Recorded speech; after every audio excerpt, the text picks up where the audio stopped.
Why'd they change the name of the Gulf to Gulf of America? The Gulf of what? You mean the Gulf of Mexico?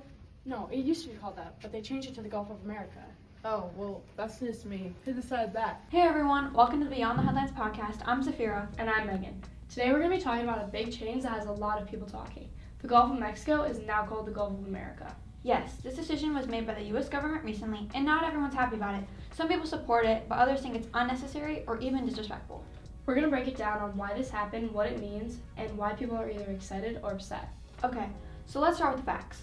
The Gulf of Mexico is, or at least was, the large body of water that borders the southern U.S., Mexico, and Cuba. It's really important for trade, fishing, and even tourism. Since the 1550s, it was called the Gulf of Mexico, but the U.S. government recently decided to rename it the Gulf of America. Some politicians argue that even since the U.S. has the longest coastline along the Gulf and controls a lot of the trade and oil drilling, the name should reflect that. Just like how we say the Americas includes both North and South America, calling it the Gulf of America could reflect the shared waters between the nations. It's fascinating how names can change our understanding of geography and connection to places. But here's the problem.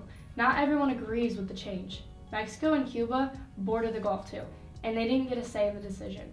Many people see this as the U.S. acting like it owns the Gulf, when in reality, it's shared by multiple countries. And that's a big reason why people are so upset. Changing the name does not change the geography.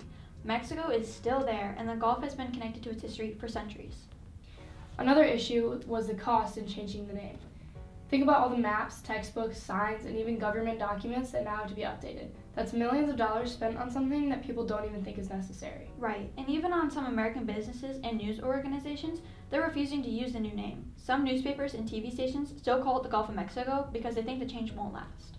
And there's also the question, does changing the name really help anything? Some people say it's just a distraction from bigger issues like the pollution in the Gulf, hurricane damage, and overfishing. Exactly. Instead of focusing on names, some people think that we should be working on solutions to protect the Gulf and make sure all countries that rely on it are working together. But there are some people who like the change. Some Americans see it as a way to show national pride and reinforce the idea that the U.S.'s role in the region is more clear. But does it really? Or is it just a symbolic change that makes some people feel good while frustrating others? Good question. At the end of the day, it's still the same body of water, no matter what it's called. But names have power, and this has definitely caused a big debate. So what do you think? Should it have stayed the Gulf of Mexico, or is it time for a new name? Let us know your thoughts. That's all for today's episode of Beyond the Headlines podcast. Thank you for listening. We'll catch you next time. Finally! Yes! Done.